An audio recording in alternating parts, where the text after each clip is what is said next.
What's going on, people? Myke C-Town here with another episode Out of My Element, where you guys get to pick the album that I review. And the winner of the poll for this video is Portishead's Dummy. So let's go ahead and get this out of the way. This album is definitely not out of my element in any way, shape, or form. At first I was like, why did you guys vote on this? Why did this win? But then I thought about it, and I can't expect you guys to always know what I've heard and what I haven't heard. So it's unfair for me to get a little bit bothered by the albums that win. You guys haven't seen every CD that's in my collection, so how can I expect you guys to know, like, detailed what's in and out of my element? So yeah, so whatever, you know, whatever. Let's go ahead and just talk about this one. This is Portishead's debut album, came out in 1994. They're an English group that I've always found extremely interesting. One thing that's really interesting though is that they've been around for 20-something years and they've only dropped 3 albums. And what's wild is they're so important to music in general. And having only dropped 3 albums and getting that level of respect in the game is absolutely incredible. I can still remember when I first heard this album in high school. Their mix of hip-hop with these trance-type sounds was really intriguing then. And it starts off with the song Mysterons. Don't know if I'm pronouncing that correctly, because I don't think I've ever heard the word out loud. But the older I get, the more I notice what's going on with this song. There are so many individual elements that come together to make up this amazing instrumental. The drums, the really dreary and dreamy guitars, the subtle record scratching, you know, and it's Beth's voice though that takes this song to an absolute new place. Her voice is angelic, and that hook always got me. The "Did You Really Want," I'm not even gonna try to sing this shit, but you know what I'm talking about. The song Sour Times, again, incredible. That instrumental, gorgeous. It genuinely sounds like it was created with a full orchestra. The strings here are just beautiful. And again, it's the hook that really gets me. 'Cause nobody loves me, it's true, not like you do. I always took this song to be a tale about the demise of a relationship and the feelings that one is left with after it's over. Something that a lot of us can relate to. I know this album has been a huge influence to a lot of hip-hop producers, and I've always thought that the song Strangers could be the backdrop for a hip-hop song. Like, it wouldn't even have to be tweaked or changed at all, with the exception of removing Beth's voice. Someone could just rap over it, and I think it would sound incredible. And I'd even swear that somebody rapped over a beat that sampled this. Like, someone either Def Jux or Def Jux adjacent. And yeah, I know that, you know, LP had a Portishead reference on Poisonville Kids No Win off I'll Sleep When You're Dead, but that's not what I'm talking about. So if you guys do know what I'm talking about, please let me know, because it's been fucking with my brain ever since I started writing up the notes for this review. Wandering Stars has always been one of my favorite songs on this album. It's probably the darkest instrumental. It's fairly stark and minimal. A drum beat and these kind of thumping, swelling bass sounds. It works extremely well. And I like the way it changes as the song progresses, you know? The slight guitars come in, the scratches, they all fit together beautifully without taking away from the overall soul of the song. You know, even when the synths come in at the end of the song, it's just really nicely done. And Beth's lyrics on this one are really dark. You know, I love the way this song starts. Please, could you stay a while to share my grief? It's such a lovely day to have to always feel this way. And the time that I will suffer less is when I never have to wake. That is some really dark shit. Roads is a special song, as I always remember it from the movie Nausea, that weird ass creepy vampire movie that David Lynch is in. If you guys haven't seen that movie, go look it up. It's amazing. But this is a beautiful song. The orchestral string work here is just beautiful. The bass licks, they sound slick. Beth sounds perfectly melancholic.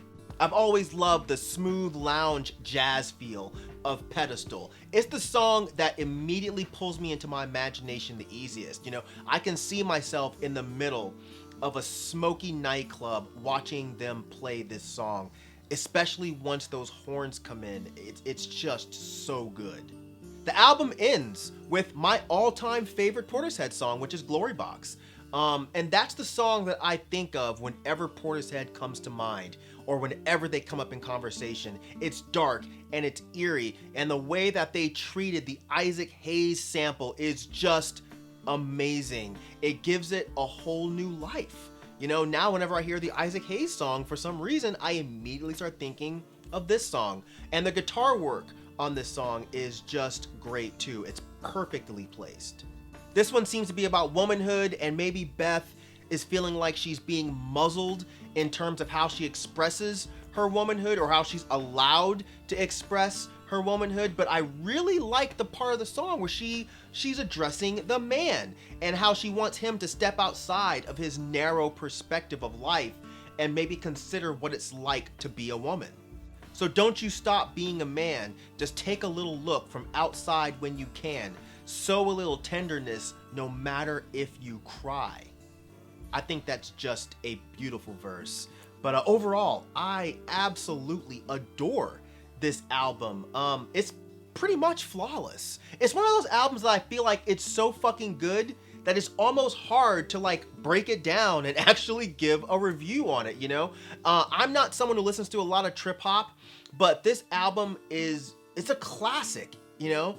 And I don't use that term loosely. It's really a classic. It's a masterpiece. The way that they make such seemingly simple music sound so deep and so moving. The atmosphere that just floats around their music, you know, the break beats that kind of force you to bob your head, but then you have those silky smooth bass lines, the masterful turntablism that's placed in the most ideal spots of these songs, the guitar work that perfectly accents everything.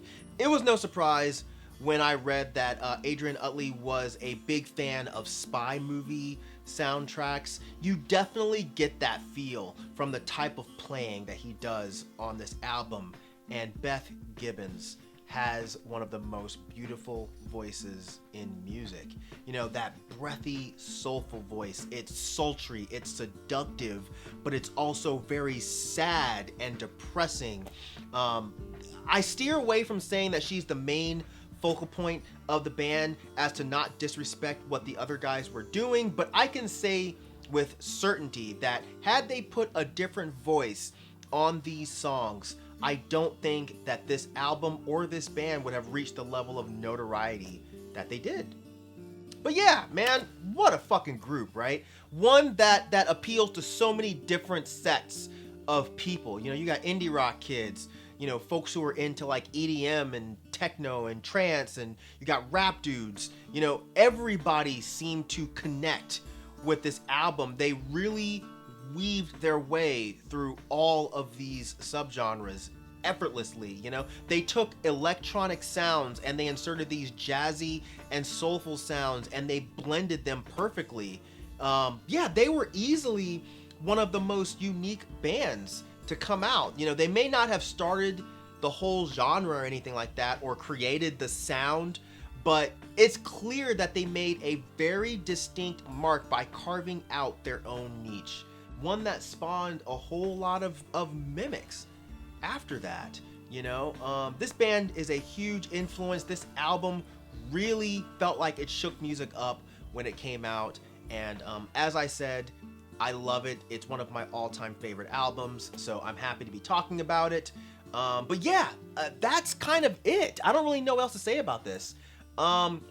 If you've heard this album, drop some comments down there. Let me know what you think of it. If you've not heard this album, go fucking listen to this right now. Click the X on the actually stay on the YouTubes. Type in Portishead and listen to whatever song comes up.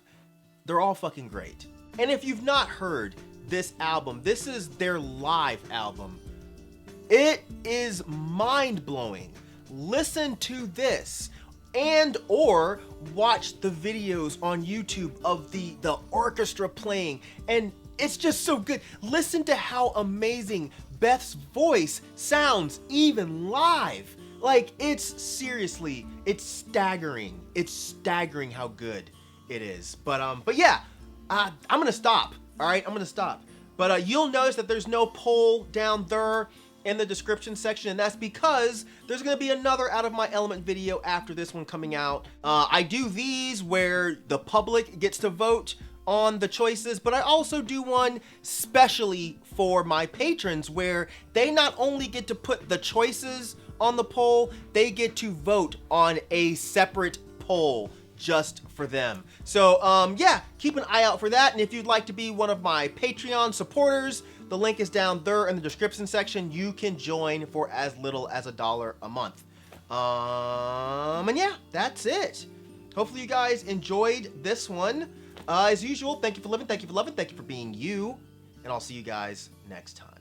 All right, peace out, boy.